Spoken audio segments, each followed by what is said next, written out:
बिल्कुल लगातार ये धरना चल रहा है, क्या कहेंगे आप?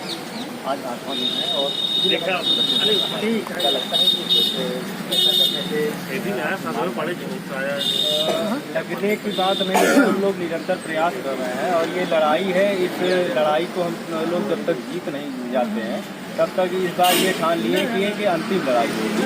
और उत्तर प्रदेश सरकार से माननीय योगी आदित्यनाथ जी से हम लोग निवेदन करते आ रहे हैं 7 वर्षों से, और इस क्रम में जब तक हम लोग शिक्षक भर्ती के करीब, हमको ऐसा लग रहा है हम सभी को कि इस लड़ाई में हम लोग कहीं ना कहीं जीत की ओर आगे बढ़ रहे हैं, तो हम लोग आगे बढ़ेंगे। और जब धरने पर बैठे रहेंगे, हम लोग जब तक ये लोग 7 साल से हम लोग यहाँ परेशान हैं वैकेंसी के नाम पर, हमेशा सिखों को फैलाया जा रहा है और लगातार 7 सालों से मांग कर रहे हैं। हाँ, हम लोग लगे हैं वैकेंसी के लिए।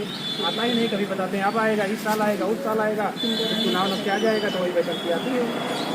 बिल्कुल, आयोग से कई बार वार्ता हुई है, लेकिन इनका कहना है कि सिर्फ तारीख पे तारीख दी जा रही है, 7 सालों से नौकरी का इंतजार कर रहे हैं। क्या कहेंगे आप? मैं यही कहूँगा कि पिछले 7 साल लास्ट में 2018 में आई थी, वो भी कोर्ट के आदेश से। उसके बाद से सरकार के द्वारा कोई भर्ती नहीं निकाली। अगर सरकार भर्ती नहीं निकाले तो युवा जो ओवर एज हो जाएगा वो क्या करेगा, उसको कोई साधन ही नहीं बचेगा। अगर आप भर्ती नहीं निकाले तो कम से कम आप ये जो बीएड कोर्स करवा रहे हैं इसको ही बंद कर दो। आप नेताओं के आपके जो महाविद्यालय खोले आप उनको ही बंद करवा दो। आप बीटीसी करवा के बच्चों से जो पैसा 2-2 लाख रुपए गवर्नमेंट स्कूल जो है नेताओं को 2-2 लाख रुपए ले रहे हैं, इसका क्या मतलब है बीटीसी करवाने का? मेरी सरकार से यही मांग है कि समय से वैकेंसी दी जाए जिससे बच्चे ओवर एज ना हो, बच्चों का भविष्य सुधरे। बिल्कुल, बच्चों का भविष्य। तो आप लोग टीचर बनने का सपना लेकर के यहाँ पर हैं, तो इस तरह से जो प्रदर्शन चल रहा है, क्या लगता है कि ये आपकी मांगे जो है मानी जाएगी? बेशक जब कोई मुद्दा आम जनमानस से जुड़ जाता है, आज हर घर में कोई न कोई डीएलएड बीएड बीटीसी का लड़का आपको मिलेगा।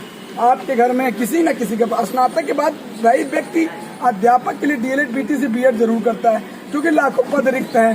अगर सरकार इन कोर्सों का संचालन, आपको पता है जैसे रेवड़ी की तरह स्कूल को मान्यता दे दिया है इन्होंने, 2,35,000 सीट है पूरे उत्तर प्रदेश में डीएलएड वालों की।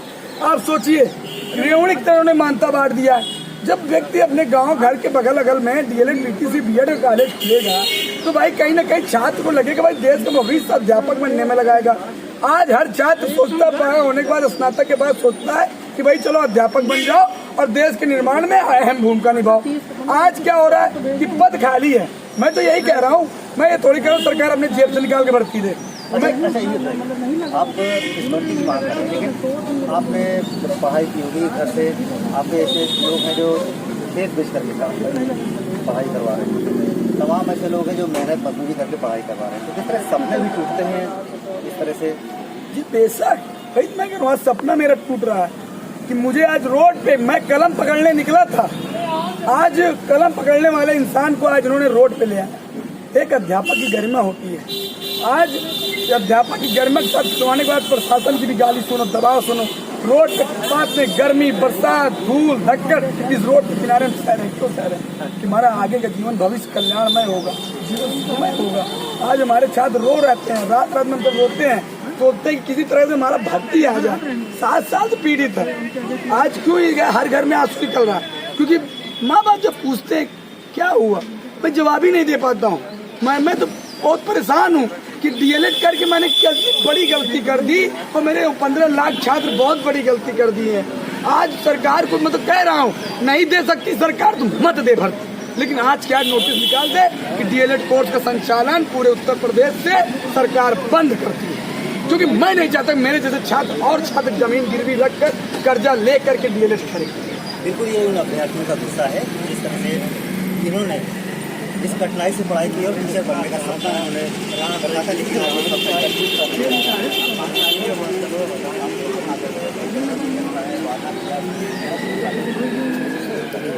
सर मेरा नाम मुकेश कुमार है, मैं उन्नाव से आया हूँ। ये धरना 28 तारीख को रखा गया था, तब से मैं अनवरत धरने के आज 8वें दिन यहाँ पे लेटा हुआ। और रात में क्या हाल होता है, मच्छरों से शरीर में पूरा काट काट के खून तक निकल आता है। बताओ, ये सरकार हम लोगों की कोई बात नहीं सुन रही। अब हम लोग आज धरने का 8वां दिन हो गया, यहाँ पे दिन रात पड़े, खाने तक का नहीं मिल पा, क्या करें? अपने माँ बाप क्या करते हैं? हमारे पिता किसान किस तरह से यहाँ तक पहुँचे? सर, हमारे पिता किसान में कर्जा लेके हमको डीएलएड करवाए थे, 2017 में करवाए थे।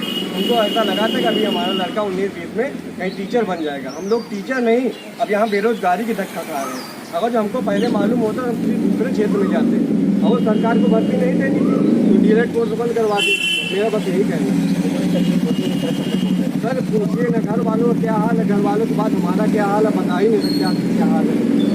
पूरे सपने टूट गए हमारे।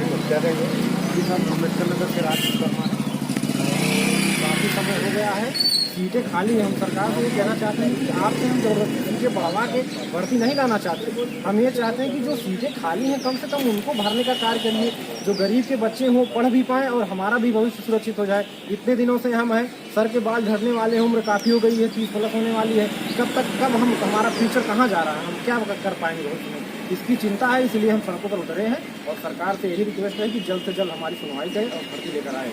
बिल्कुल, ये जो वही अभ्यर्थी हैं जो नौकरी की मांग को लेकर के लगातार दिन रात प्रदर्शन कर रहे हैं और ये शिक्षा सेवा चयन आयोग के सामने लगातार धरने पर बैठे हैं। तो इनका धरना ये चल रहा है, आज धरने का 8वां दिन है और इनका कहना है कि जब तक